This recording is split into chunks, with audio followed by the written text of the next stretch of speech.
Okay, so good afternoon, everybody. Before I start, I just want to mention that tomorrow afternoon, after the final session, there will be a China masterclass, China tourism masterclass with myself and Jens. So if anybody's interested, please see the reception desk for more information. We've got about 15 minutes just to talk about the demographics and the segmentation of the travel market in China. A bit of introduction. I've been involved in China tourism since 2002, living in China, in Shanghai, Beijing, managing the outbound travel business for Gulliver's Travel, GTA.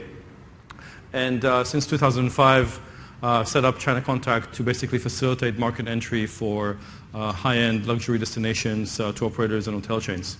And some of the research we've been doing in the last year and more shows that what used to be a pretty solidly well-defined, demographically well-defined market has basically fragmented a lot.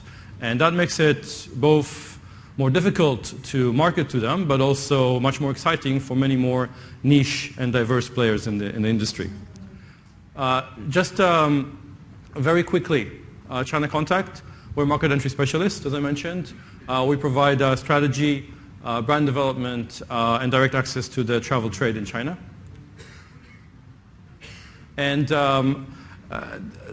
for those of you that have already been in China or have been to these conferences before, these numbers will already be familiar. For those that have not, that are maybe only now learning more about this market, there are this year over 90 million, will be over 90 million outbound trips from China. By 2015, over 100 million. And what's interesting is that there is a higher growth into long-haul destinations than there are within Asia. And what we've seen with Thailand and, for example, South Korea, we see a very big boost. At the same time, some other destinations are not getting as many tourists. For example, Japan, because of political issues. That's something that maybe tomorrow we can talk more about, the impact of politics on tourism and the economy. Now, the big winners from the long-haul destinations are places like USA, Australia, New Zealand, and some places in Europe. But again, other issues are involved with who gets the tourists, including visa, marketing, and political relations. Now, the internet, as Jens mentioned, is really an important place to be, to market and to brand yourself. Chinese internet users are much more active, spend much more time online, and are much more influenced by trends of celebrities and key influencers. So it's very important to pay attention to what's being done there, what is the active social media platforms, and how to really engage with the Chinese tourists when they research before they travel. So who is really traveling? We know that there is a growing middle class, and that middle class, depending on how you define that, is quite large in size now, and according to McKinsey, it will reach 250 million by the year 2025. There are a lot of wealth. The income gap is growing, and that is create a lot of obscene wealth as well. So the potential for tiered offerings for luxury as well as mass market and low-end budget is all there. On average, the wealthy in China are much younger than the wealthy in the West. Money comes earlier, comes faster, and people want to spend it. Now, in terms of where they're from, again, there's fragmentation. It's no longer the case that you can just look for the wealthy Chinese who travel in Beijing, Shanghai, and South China and Guangdong province. Now there are satellite cities where a lot of wealthy people are staying because of the connection and the commuting into the central area, into the largest first-tier cities is much easier. And also there's a lot of wealth from industrialization, from government incentive and investment in the West and Central and Western China. So essentially now there are multiple markets, and it's very important for you to understand where are your target customers. Are they in one single market here or in a few of them? We segment the affluent or the premium travelers, the ones that would choose long-haul destinations, according to certain criteria, and we'll go through them pretty quickly, just because of what time allows. Now, just today I came across this new report with a very interesting view on how quickly income and growth has accelerated in China in the recent years. So for the last 10 years, 12 years, disposable annual income in China has basically quadrupled.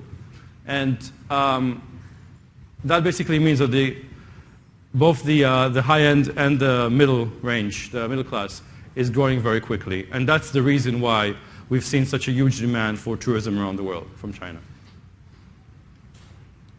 So in terms of demographics and the different categories of travelers, this breakdown helps you also identify what is your target market, where is your group, and then you can figure out how to get them.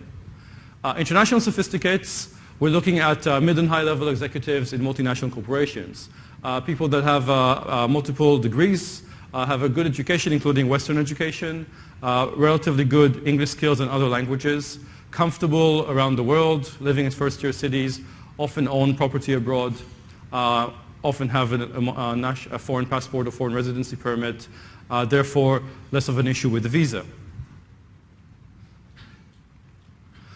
Then we have private business owners, a relatively new class, because again, privatization only came in the last 30 years. They're the new generation, as we mentioned before, the millennials. They are younger than in the West. They're very tech savvy, focused on the high-tech, IT, energy sectors, quite well traveled, often belong to membership clubs, golf clubs, etc. Quite private about what they spend because, again, it's their money, they want to protect it. But within their circle of friends, quite eager to show off that they've made it, that they're a success story.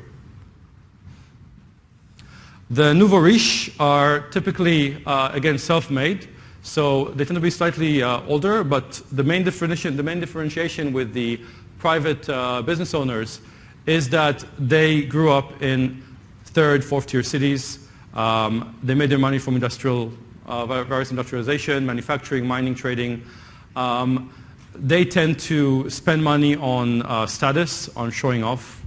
And their English level is not very good, often non-existent, so they rely on assistants, they rely on people fixing and helping them with things. Their connections, their political connections are in those smaller cities, therefore they're based there. So there's an opportunity also to offer them various products. They're not necessarily influenced by what's already established. You can sell various services and products. You can basically create brand by working with them and with the people that facilitate access to them.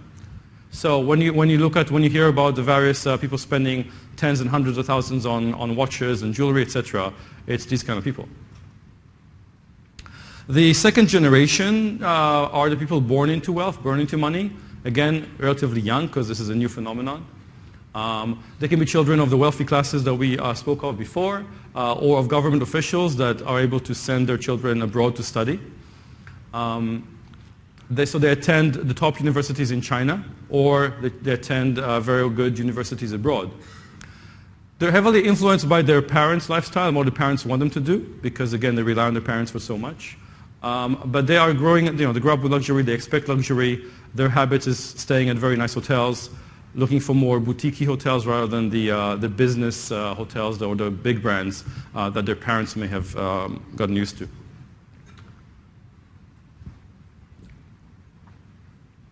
Now, I mentioned government officials. You may have heard a lot about the anti-corruption drive of the Chinese government since the new leadership took office in March. That has influenced government groups, government trips, and delegations to quite a high degree. The government officials usually travel in groups. They are very private about what they spend. Naturally, a lot of the money that they get to spend doesn't come from their salaries. Obviously very well connected, and often their spouse would have a business. So often the spouse and their private business benefits from the connections that they have. And as I mentioned, they also send their children overseas to study if they can't get into the top tier universities in China. So again, that there's an incentive to both travel abroad and invest abroad. The traditional business elites, the old money, the first wave of companies to be privatized, heavy industry, mining, etc. Very good connections. They travel in groups with family. The more traditional in terms of how they travel tend to be men on the whole.